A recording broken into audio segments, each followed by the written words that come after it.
ஓசூர் அருகே நிலத்தை விற்று கிடைத்த 22 லட்சம் ரூபாய் பணத்தை எடுத்துக்கொண்டு வேறொரு நபருடன் சென்ற மனைவியை கணவன் கல்லால் தாக்கி கொலை செய்த சம்பவம் பெரும் பரபரப்பை ஏற்படுத்தியுள்ளது. திருமணத்தை மீறிய உறவு கொலையில் முடிந்ததன் பின்னணி என்ன? கிருஷ்ணகிரி மாவட்டம் ஓசூரை அடுத்த கும்மளாபுரம் கிராமத்தைச் சேர்ந்தவர் நாராயணசாமி. 39 வயதான இவர் கூலி தொழிலாளியாக வேலை செய்து வருகிறார். இவரது மனைவி வித்தியாவுக்கும் அதே ஊரைச் சேர்ந்த கார்பெண்டர் வேலை செய்து வரும் புனித் என்பவருக்கும் கடந்த ஓராண்டாக திருமணத்தை மீறிய உறவு இருந்ததாக கூறப்படுகிறது. இதனை அறிந்த நாராயணசாமி மனைவியை கண்டித்து அந்த உறவை கைவிடுமாறு தொடர்ந்து கூறி வந்துள்ளார். ஆனால் வித்தியா அந்த தொடர்பை தொடர்ந்ததாக தெரிகிறது. இதனால் கணவன் மனைவிக்கு இடையே அடிக்கடி தகராறு ஏற்பட்டுள்ளது. பிரச்சனை அதிகரித்த நிலையில் ஊர் பெரியவர்கள் முன்னிலையில் இருவரையும் சமரசம் செய்து வைத்துள்ளனர். இந்நிலையில் சில நாட்களுக்கு முன்பு வித்தியா வீட்டை விட்டு வெளியேறி உள்ளார். மேலும் தனது பெயரில் இருந்த 8 சென்ட் நிலத்தில் 1500 சதுரடி நிலத்தை அதே ஊரைச் சேர்ந்த அம்ரீஷ் என்பவருக்கு 22 லட்சம் ரூபாய்க்கு விற்றுள்ளார். நிலத்தை விற்ற பணத்தை பெற்றுக்கொண்ட வித்தியா புனித்துடன் கர்நாடக மாநிலம் ஆனைக்கல் பகுதிக்கு சென்றதாக கூறப்படுகிறது. இதனிடையே குமடாபுரம் கிராமத்தில் உள்ள பல்லவன் வங்கியில் வித்தியா தனது சேமிப்பு கணக்கில் பணத்தை வைத்திருந்தது நாராயணசாமிக்கு தெரிய வந்துள்ளது.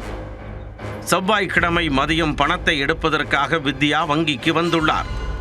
இதை அறிந்த நாராயணசாமி வங்கிக்கு சென்று வித்தியாவிடம் பணத்தை தங்களிடம் கொடுக்குமாறும் மீதமுள்ள சொத்தை குழந்தைகள் பெயரில் எழுதி வைக்குமாறும் கேட்டிருக்கிறார். இது தொடர்பாக இருவருக்கும் வங்கிக்கு வெளியே வைத்து தகராறு ஏற்பட்டுள்ளது.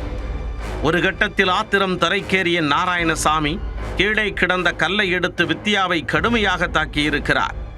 தாக்குதலில் இருந்து தப்பிக்க வித்தியா ஓட முயன்ற நிலையில் அவரை பின்தொடர்ந்து சென்ற நாராயணசாமி மீண்டும் மீண்டும் கல்லால் தலை மற்றும் முகத்தில் கொலை வெறியுடன் தாக்கியிருக்கிறார். இதில் படுகாயமடைந்த வித்தியா சம்பவ இடத்திலேயே இரத்த வெள்ளத்தில் துடிதுடித்து உயிரிழந்தார். தகவல் அறிந்து சம்பவ இடத்திற்கு சென்ற தேன்கனிக்கோட்டை டிஎஸ்பி ஆனந்தராஜ் தலைமையிலான போலீசார் வித்தியாவின் உடலை கைப்பற்றி உடற்கூராய்விற்காக கிருஷ்ணகிரி அரசு மருத்துவமனைக்கு அனுப்பி வைத்தனர். இதையடுத்து மனைவியை கொலை செய்துவிட்டு தப்பியோடிய நாராயணசாமியை போலீசார் அதிரடியாக கைது செய்து விசாரணை நடத்தினர். விசாரணையில் கொலைக்கான காரணத்தை நாராயணசாமி தெரிவித்தார். நாராயணசாமிக்கு கடன் பிரச்சனை இருந்து வந்துள்ளது. அதனால் தனது 8 சென்ட் நிலத்தை வித்தியா பேரில் எழுதி வைத்திருக்கிறார். ஆனால் வித்தியாவோ நிலத்தை விற்று 22 லட்சம் ரூபாய் பணத்துடன் வேறொரு நபருடன் சென்றதால் மிகுந்த மன உளைச்சலுக்கு ஆளானதாக தெரிவித்துள்ளார். அந்த பணத்தை குழந்தைகளின் எதிர்காலத்திற்காக பயன்படுத்த வேண்டும் என நினைத்து வித்தியாவிடம் கேட்டபொழுது அதற்கு அவர் மறுப்பு தெரிவித்திருக்கிறார். அதனால் ஏற்பட்ட ஆத்திரத்தில் கல்லால் தாக்கி கொலை செய்ததாக விசாரணையின் போது நாராயணசாமி தெரிவித்துள்ளார்.